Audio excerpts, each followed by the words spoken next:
experience at a restaurant or the clothing store, whatever it is, and you tell all your friends, they're not going to send you a Yeah. check. And this, because I was telling my friends about a great product they were ordering, the company was paying me.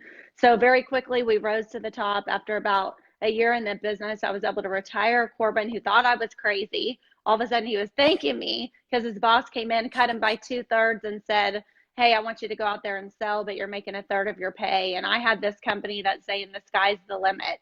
As many people as you're Yeah. willing to talk to, the higher your income could rise. And so we were able to rise in that company. Fast forward to today, that founder is the founder today of Viseo, and I can tell you it's the most amazing experience. I'm sure that you see it every time you go to an event. When you Yeah. get around Dallin Larson, you can't help but want to do more, right? And give more. So it's just been an incredible experience. We're just getting started. One thing I want people to note is that company, when I joined it, was about 18 months old, and it went to $1 billion in 3 years. It kind of hit that momentum phase. Hello, we are right there in Viseo. We're sitting at about 18 to 20 months old, just hitting our stride. So couldn't be more excited about the future in 2019. Appreciate that. That was amazing. Also, so I kind of want to park on one of the, it's funny because you hit a lot of my questions, so we can get in a little Good. bit of depth of them. So, because I believe a lot of people use this as I hate to use the word excuse, but as a downfall when they're building this business is my spouse does not support it. And I can't do this because he or she doesn't want doesn't want me to be any part of it. How did you, because Corbin said no, and Corbin was on you, hey, if I see, whatever you just Yeah. said, how did you feel through that? And then how did you overcome that? I know you said you did it in the Yeah. closet, but there's got to be a point in your head. You're like, were you ever at a point where you're like, I can't do Oh, this? yeah. And you know what?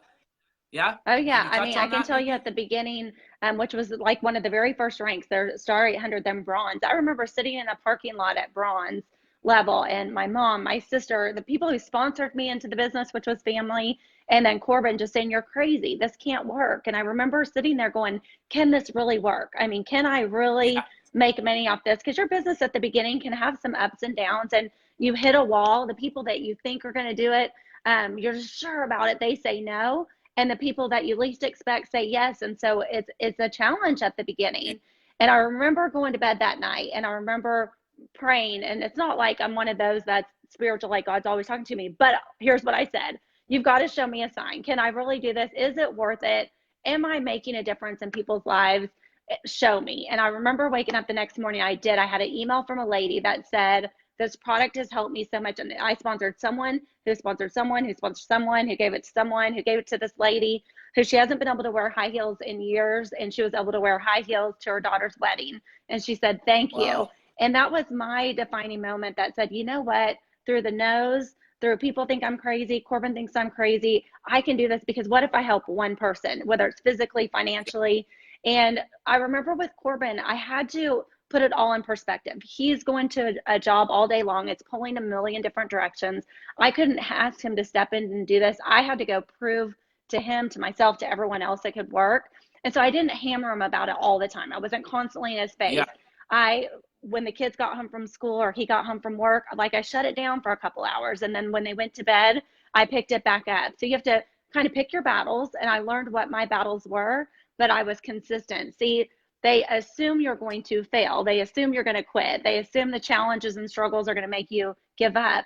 With me, I was like, I'm doing this. I'm the real deal. I'm a sure thing, and I'm going to grow this business. And I told you so. So I wanted to have success. And my success wasn't millions of dollars. It was, I want my product for free. So earn enough for my product to be free and some extra spending money. And then it just kind of grew from there. Awesome. So now going, having that mindset of I just want my product for free and make a little extra money, then what transisted you into I remember on stage you're like you're big on dreams. You're big on Yeah. the dream. Yeah. Now, is that what kept you through those painful moments, like the dream and always visualizing, better for your family, better for your husband, better for, maybe even being bigger. I really took this to heart. I've been taking this to heart last year, is actually thinking about being a part of something That's bigger than right. myself, and taking the selfishness out of the goals, like the That's financial right. goals and all that. Was that a big thing for you? Bingo. Yes. And I mean, this is the most, people don't get it, but it is the most unselfish industry because you really are putting Yeah, yourself out there to help others. And all of a sudden, I started these stories coming in of maybe it's better, feeling better physically, but financially, all of a sudden it's like, hey, I'm able to pay for my kids' private school, or I'm able to pay for their dance yeah, lessons, or food on the table, or the car payment. It's never about my check. Fridays when we got paid and I looked at payday, I rarely looked at mine. It was always about others. Hey, what'd you make? And my kids were the same yeah, way. They'd be in the car and they're like, hey, how much did Jill make this week? Or is Jill going to get to go on this trip? yeah, Or so and so, get this yes, mom to diamond, get them to gold so they can go on the cruise. And so my focus was always on other people. And as long as those stories came yes. in, that drove me to do more. Someone taught from stage one time, the worst thing that can, dream a big dream, but the worst thing that can happen is a small dream can come true. And that's what I dreamt small at the beginning because I didn't know anyone in this industry who had success. There Yeah, was always like that guy in Florida. I don't know why they were always in Florida. yeah, And so for me, it was just extra spending money. But all of a sudden, I started to see, man, I'm paying some bills off. We're getting debt free. And then all of a sudden, it was like, what if Corbin could cut a couple years off his retirement instead of 60? What yeah. if it's 55? And then what if it's 50? And all of a sudden at 38, he was able to retire from corporate America. Now that's the dream and that's freedom. But it's no fun being at home if none of your friends are. So we got to get them Amen. free too. So we have some people to play with. I love that. That's huge. That is so awesome.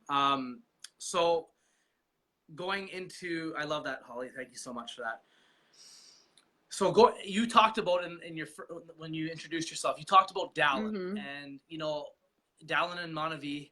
You were in Yes. Monavie, and you definitely were in it before Momentum. You Oh, yeah. said you were saying, Mm-hmm. what's it? And this will speak to other. I think this is going to speak to other network marketers as well, and people that haven't been in Momentum and haven't been before Yeah. Momentum. What's it? Is there lots now? Is there lots? I think being prior to Momentum, there is a lot of second guessing, if this is going to happen, Mm-hmm. or are we in the right spot? Like, things are slow. Yeah. That happens, Yes. right? In Yeah. pre-Momentum. And can you transit the conversation into what it felt like when you went into Yeah, I Momentum? mean, the beginning, it can feel like pushing like a snowball up the mountain, like you're pushing, pushing, pushing. And all of a sudden, all of those seeds you planted and all of those people you talk to, and you're starting to get other people talking about it in your community. Because sometimes you may share it with somebody and they don't really get it, but then now a friend, a family, Yeah, a neighbor, and they're like, oh my gosh, they're talking about it. Or they start seeing a Viseo on a car, someone's put the decal on it and now they're talking about it. So that adds to your credibility. Or they see it in a chiropractor office or a gym, and yeah, that adds your credibility. So you're pushing, pushing, pushing, and all of a sudden it just goes rolling down the mountain. And that's what happens. I hadn't been a part of the industry before, period, before joining Mono